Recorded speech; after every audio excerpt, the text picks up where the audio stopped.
What a great film, what a great man. And here's another great man who actually knew Fangio. What was he like? He's quite an incredible bloke, James, actually. See, in those days, the late 1940s, all the drivers came from Europe. No one had ever heard of this bloke, Juan Manuel Fangio, who came over from Argentina. He drove a private Maserati. He blew everybody off in about 4 of the minor Grand Prix that they had in those days, as a result of which he got a drive with Alfa Romeo in 1950. And then he won 5 world championships. He did it for 4 different constructors. And all the time, he was a comparatively old man. He didn't start in Formula One until he was about 37. He was one of nature's gentlemen. He was quiet, dignified, always very courteous, but he was a gigantically astute businessman, and he only signed contracts for 1 year at a time, so that at the end of the season, he could decide which of the teams was going to be better for next year. And that's one of the reasons he was always ahead. But he was just so much faster than everyone else. I mean, he had an enormous number of pole positions. He only drove in about 50 Grand Prix because there weren't many of them in a season in those days, and he won 25. It is a quite incredible record, and I don't think we'll ever see the like of him again. Of course, he won the Italian Grand Prix 3 times, and in those days they used to have that really fearsome banking here at Monza, didn't they? Yeah, and very, very bumpy and dangerous it was too. It practically shook the cars to pieces. But he was just that sort of a driver. It didn't matter to Fangio whether it was flat or banked. He would take the lead and stay there and win. But always, this track has always had a certain history of magic. This track is magic. I'll tell you a little story about it. The first year I came here, I was walking round and I got to the Parabolica and I saw a little crack in the track and there was a flower growing out of it. And I thought to myself, Nuvolari could have driven over this. And I reached down and I pulled out the flower and I've got it pressed in a Monza yearbook at home to this day. I never knew you were into flower pressing, Murray. Well, our time travel continues as we return to the modern day now, this time away from the track, though. What do you think Grand Prix drivers like to do to relax? Well, in David Coulthard's case, play golf, amongst other things, at home in his native Scotland. This report from DC. Hi there. My name's David Coulthard, and I drive for the West McLaren Mercedes team. And I'm going to take you on a tour of Scotland. First of all, we're off to St Andrews. Oh, come down. Oh, no. Oh.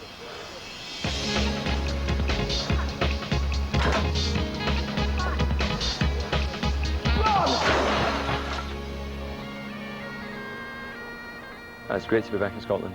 Normally the promotions we do are throughout Central Europe or Eastern Europe. To get back to my own country and get in touch with the roots is fantastic, and we've got a good couple of days lined up. Looking forward to going to the castle, and we've got a few surprises in store, and very much looking forward to that and recharging the batteries ready for the next Grand Prix. We're in St Andrews at the golf course, and thought I'd show you some traditional, well, historical points I think that most people would know about if they're thinking about Scotland, other than just whiskey and smoked salmon.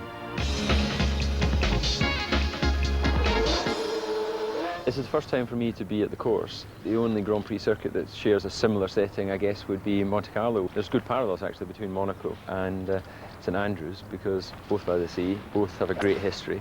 And, well, I've only won at Monaco. I've never won anything here. I'm so confident I'm going to put the camera behind the hole here, so bear with me 1 second. Right, you can see where my ball is. You want a line on this, dude?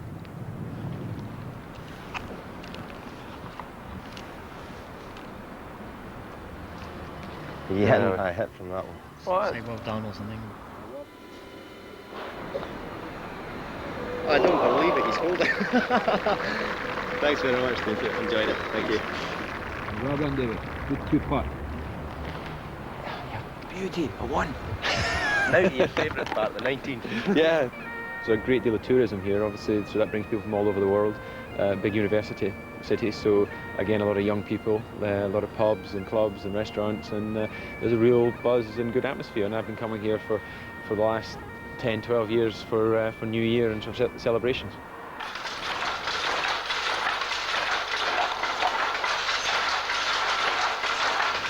It's interesting because I've worn the kilt since I was a little boy, but I've never actually been to a factory and seen how the kilt's actually woven. I probably wear it about 4 or 5 times a year, which isn't bad really considering I don't live in Scotland anymore. The reception's normally pretty good because, especially if I wear it in Monaco, where most people are in the dinner suit, then you're obviously standing out from the crowd. And the only regret is really not having a full Scottish name, you know, then I can have my own tartan. Yeah, normally I wear the Campbell tartan because Coulthard's an English name, and I have to go to my mother's side of the family, which is Campbell. Yeah, I've good Scottish support when I'm going racing. They may be aware of me and recognise me as the only Scottish Grand Prix driver. They sort of give you a knowing nod and maybe say good luck, and that's as much as you get from the Scots. They're quite reserved in that way. She's going to smile for us though, aren't you? That's it. There you go. I am proud of my roots, and I'm obviously proud to be Scottish, and you know, it's plain for everyone to see. But I've never worn the McLaren tartan, although I do have a Millennium tartan.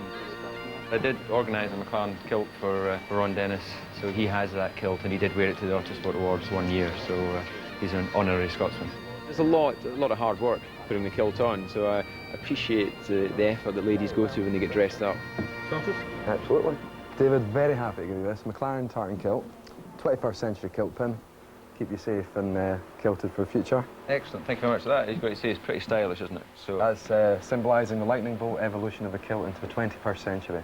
Well, you can only say that when you're sober, so I dare say I won't have the opportunity to tell anyone else that, but thank you very much. Thanks very much for showing me around. Pleasure meeting you, and good luck. Thank you. Well, I'm off to the castle now. We've got a few surprises in store. Edinburgh Castle. So you were telling me that this is the 1 o'clock. This is the world famous 1 o'clock run. Fired every day, Monday to Saturday at 1 o'clock.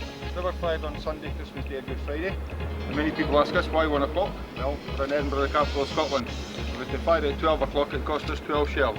1 o'clock's a lot better for us. Now people would say you couldn't possibly fight in that. Why not? Because it's very light. Look at that. Oh wow, I didn't realise. I thought that looked really heavy. It looked heavy, yeah? Yeah. Couldn't actually just hold my little camera for things. You deal with the camera crew. Yeah. Right, so if you don't keep up. But why did they have it so big? Because literally they were using like that, were they? 2 hands, yeah. Yeah. Jeez, that's pretty The more impressive. powerful men would have them, like say Wallace and Bruce and whatnot, you know? Yeah. These are Wallace's sword's actually bigger than that one. But this is just a replica. It's original. This Goes is back to something like the 14th century. Jesus. That is very interesting. Pretty frightening, eh? Yeah, it is. You get 6 heads in 1 minute. Yeah.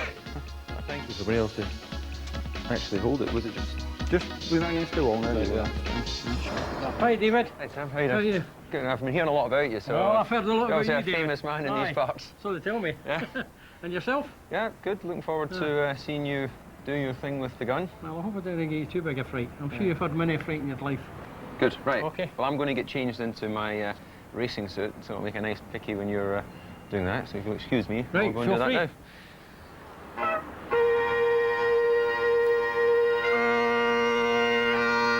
There's a great deal of history here at the castle, and it's fantastic. In fact, we're creating a little bit of history by having a Grand Prix car up at the castle. I don't believe that's ever been done before, and you know, I'm pretty thrilled about that. This is definitely one of the pictures I'll be putting in the family album.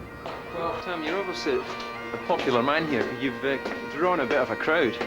Look at all these people here to see you. Normally get 600 a day in the summer. Is that right?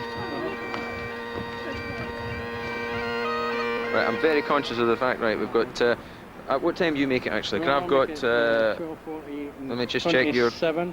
12:48 and 27, and I'm obviously a wee bit behind, so I'm just going to adjust my watch.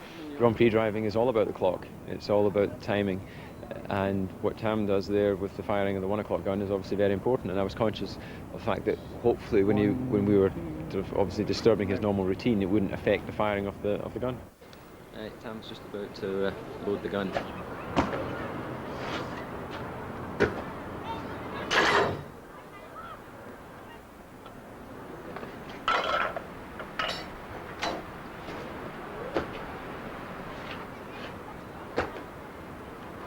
Tell you what, I think he means the business. I think you've chucked that gun in there, if he'd dropped it, it would have gone off.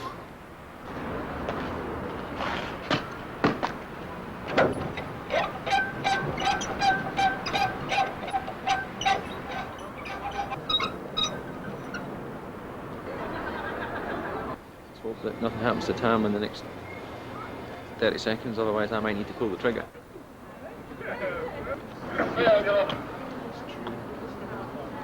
Any minute now, my ears are going to bleed.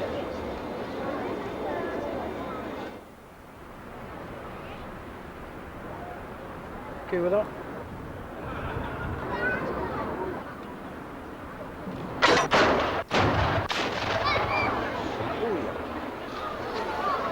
Jesus. I tell you what. Very impressive. You alright, David? Not really. I tell you to watch that on playback because for sure I was told not to swear, but I think I did maybe. Scary stuff, isn't it? Would you like to come across? Despite sort of being 29 years old, it was actually a big thrill to stand there and watch the gun being fired because it is such a historic part of what happens here at the castle. And I can't remember exactly how many years it's been done like that, but it's well over 100 anyway, and an important part of the sort of history of this castle. There you go, sir. Little something for you. I'm going to treasure this the rest of my life. My daughter keeps saying that I don't live in a house, a museum. Yeah. And this will be treasured. And you've certainly converted me to motor racing, and I'll follow you. Wherever you go in the world, I'll be watching for you, seeing how you do it. That's excellent. And I wish you all success in the future, David. Thank you very much. And if you come back to the castle, come and see me. I will do, absolutely, yeah, no. I've got no idea what I'm doing here. This is where it gets very embarrassing. A lot of people say it's just like sort of sitting on a horse, right? Of which I don't ride either. No, so, with what we did earlier at the golf course, obviously the game was invented in Scotland, to be here at the castle, I think it's been a great tour. Well, it was nice to be back in Scotland, but it was a bit too busy, too much running around. But nonetheless, hopefully it's given everyone an opportunity to see a little bit of my home country.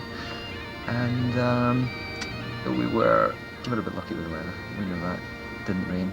But as you can see with St Andrews and the castle, we have some beautiful places. So I feel like I'm working for the Scottish Tourist Board now, but come and visit us. Thanks, David. Don't give up the day job. Coulthard there doing his bit for the Scottish Tourist Board. Tomorrow, of course, he turns his attention to a race he won in 1997, the Italian Grand Prix.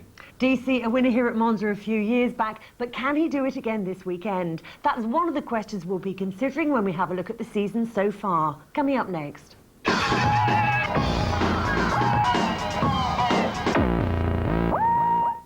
Welcome back. Now, when Michael Schumacher won 4 of the first 6 Grand Prix this season, we all thought the championship would be over by September. And yet here we are, Mika Häkkinen is leading it. It's been a strange, topsy-turvy kind of season, hasn't it, Murray? Yeah, James, one of my deathless cliches is in Formula One, anything can happen, and it usually does, and it's all happened this season.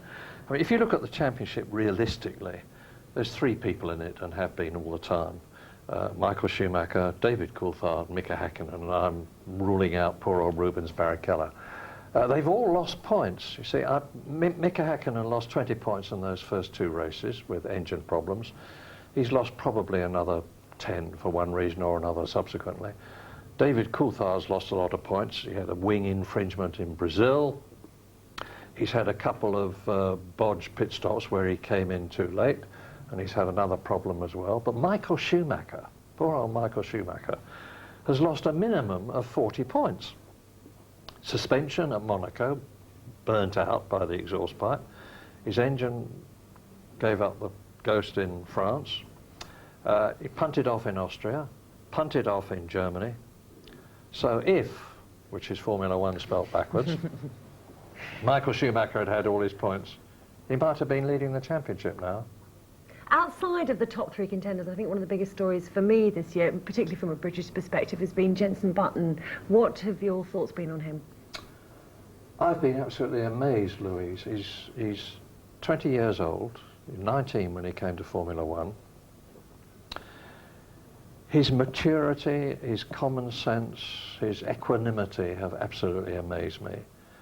But on top of that, he's a thumping good driver. He's been out-qualifying and out-driving Ralf Schumacher, who we thought was the bee's knees. He had that quite incredible 3rd place on the grid in Belgium. He did well at Silverstone. Now, the significant thing to me is that on circuits that he knows, Silverstone and Belgium, Spa. And Spa is a real driver's circuit. He has performed admirably. He is, in my opinion, a superstar of the future. He scored points in 5 of the 13 races that we've had so far in his first season. Terrific. But how good do you think he'll turn out to be? Do you think he's the best we've had since Mansell, Well, the I best don't British driver? know. So many things can drop between the cracks in Formula One, and this is his first season. He's going to Benetton next year, and that's going to be a very different team to Williams. But I would be prepared to put a heck of a lot of money on it and say that he's not only going to win a lot of Grand Prix, but he's a potential new British world champion to follow in the footsteps of Jackie Stewart, Nigel Mansell, Jim Clark, Mike Hawthorne, and so on. We've seen an unbelievable amount also this year of spectacular action, I think, haven't we?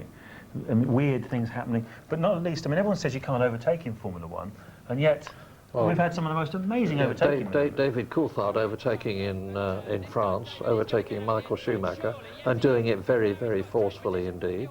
David Coulthard overtaking Rubens Barrichello at Silverstone in very difficult circumstances.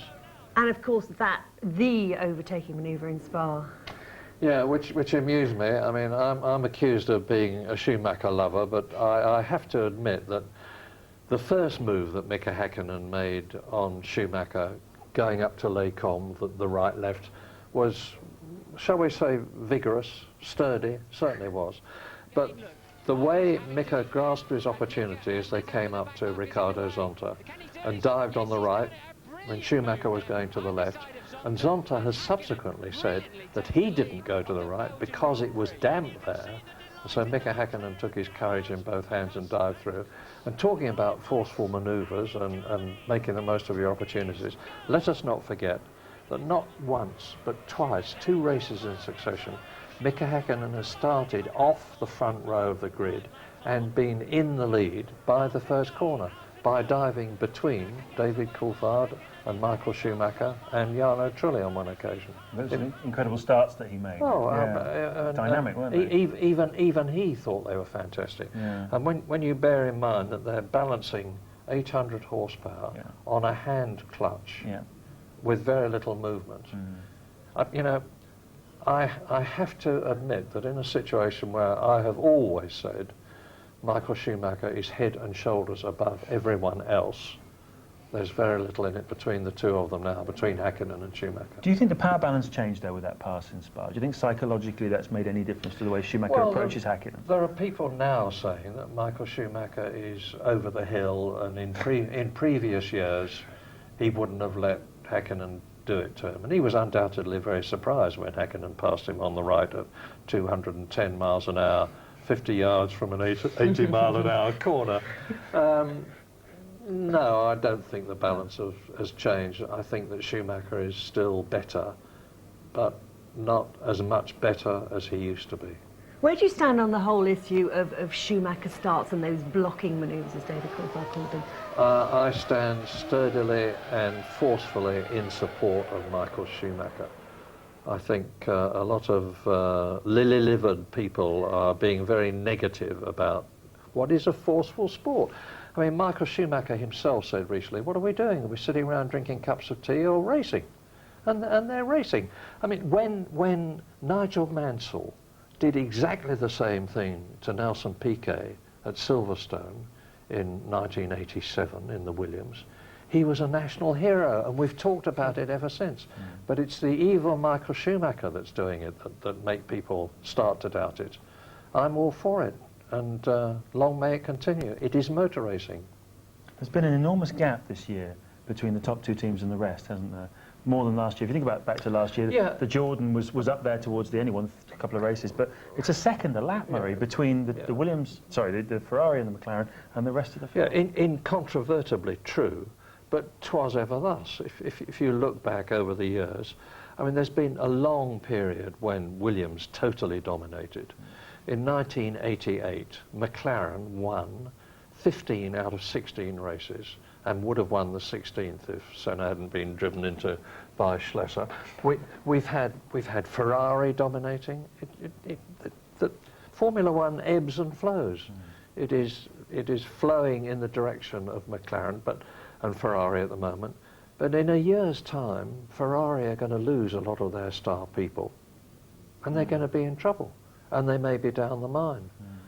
I can't, funnily enough, see the same thing happening to McLaren, because I think Ron Dennis is a lot smarter than that. Let me ask you a question then. Who do you think will take the step up, and who are the teams that are around at the moment that will move up to that? Well, Jordan, because they've been on an upward climb for some time, and next year they've got Honda, and the Japanese are very forceful indeed, and Eddie needs no encouragement, but he's going to get it from Honda. And Williams, the BMW engine has been fantastic in its first year, way above anybody's expectation, especially BMW's. Next year they've got a new engine, and they're going to have a year's experience behind them. In 2 years' time, Williams will be winning races again. How crucial do you think tomorrow's race, Italian Grand Prix, is for David Coulthard? Well, it is. I remember saying in Belgium, this race is critical, and it was. But Monza is last gasp, I think. If David does not beat Häkkinen at minimum tomorrow, he's going to get the old call from Ron Dennis, we'd like your help. Again, David, like last year and the year before, defer to Häkkinen, and I would hate to see that happen. Is Schumacher going to have an advantage here, being Ferrari's home Grand Prix? I don't think so. I mean, there was another cliche that Nigel Mansell used to say, the crowd at Silverstone is worth a second a lap. And Jacques Villeneuve says, if you've got a second a lap left in you, you weren't driving fast enough. So, no, I don't think it is. I don't think it is, really. I mean, Michael Schumacher is beyond pressure now. But sadly, I think you have to say that Ferrari are dropping back, and the thing that may well destroy them in the race tomorrow is the fact that their tyre wear seems to be greater than McLaren's now in similar circumstances and on fast circuits like this. McLaren just seem to have a better balanced car, and they've certainly got a better partnership of drivers in Häkkinen and Coulthard than, in my opinion, Ferrari have in Schumacher and Barrichello. This is where, in my opinion, Barrichello sadly has proved to be a weak link. We've got this new first chicane. They're all going to be bearing down on it from the start at about 140 miles an hour, breaking down for a very, very tight sort of left and right. Quite a few people, including the drivers, think there's going to be a giant pile-up. What do you think? I can see me disappearing through the commentary box roof around about the first corner. And off goes. Yeah, it's happened so many times at the past, at Monaco and at Spa, and to some extent here.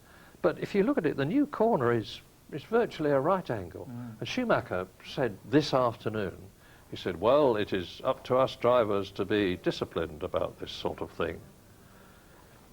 Show me 22 disciplined Formula One drivers when the lights go green and the first corner is 100 yards up the road, and I'll show you a very strange sight. They don't know the meaning of the word. I fear that there's going to be a mega carambolage, if that is the right word to use. So just 4 races to go. News of what happened. It's time to bring you up to date with all the news of the qualifying session for tomorrow's Italian Grand Prix. James has the story. 150,000 Italian fans today saw the rebirth of Ferrari as Michael Schumacher and Rubens Barrichello took the front row of the grid. It was a close-run thing between the two of them, Barrichello almost pipping his teammate for pole position. McLaren, they were never in it. Both Mika Häkkinen and David Coulthard failed to find the sweet spot, the 3 or 4 tenths of a second a lap advantage they've had in the last few races. With the new chicane here, the first corner on the lap, the start is going to be absolutely crucial. Therefore, so are the grid positions. Advantage Ferrari. So the grid looks like this. Michael Schumacher's 29th career pole and his 6th this season, alongside him Rubens Barrichello, an all-Ferrari front row. Then Mika Häkkinen 3rd because of misfire in the last 2 runs, and Jacques Villeneuve best ever qualifying for BAR. David Coulthard 5th again as he was 2 weeks ago in Spa, and Jarno Trulli in the Jordan. Ralf Schumacher lower than expected in the BMW Williams, alongside Heinz-Harald Frentzen in the 2nd Jordan. Row 5, Giancarlo Fisichella in the Benetton and Pedro de la Rosa, both arrows going strongly. Row 6, Jos Verstappen, and alongside him Jenson Button left himself a lot to do in the race. Row 7 sees Alex Wirtz in the second of the Benettons, with Eddie Irvine alongside him. Jaguar having yet another nightmare in qualifying. Then on row 8, the two Saubers, Salo and Pedro Diniz. Row 9 sees Ricardo Zonta, 1 second slower than Jacques Villeneuve, but 13 places behind him on the grid, and Johnny Herbert. Then it's a Lacey and Heidfeld, another woeful day for the Prost team in qualifying, and on the back of the grid, Marc Genet and Gaston Mazzacani in Italy's other Formula One team, Minardi. Thanks, James. So we're all revved up and raring to go for tomorrow's Italian Grand Prix at Monza. Don't forget you can watch the whole race on ITV. The coverage starts at 12:15. But for now, from James, Murray and me, we hope you've enjoyed the past 3 hours. We certainly have. Thank you for watching, and we'll see you all tomorrow.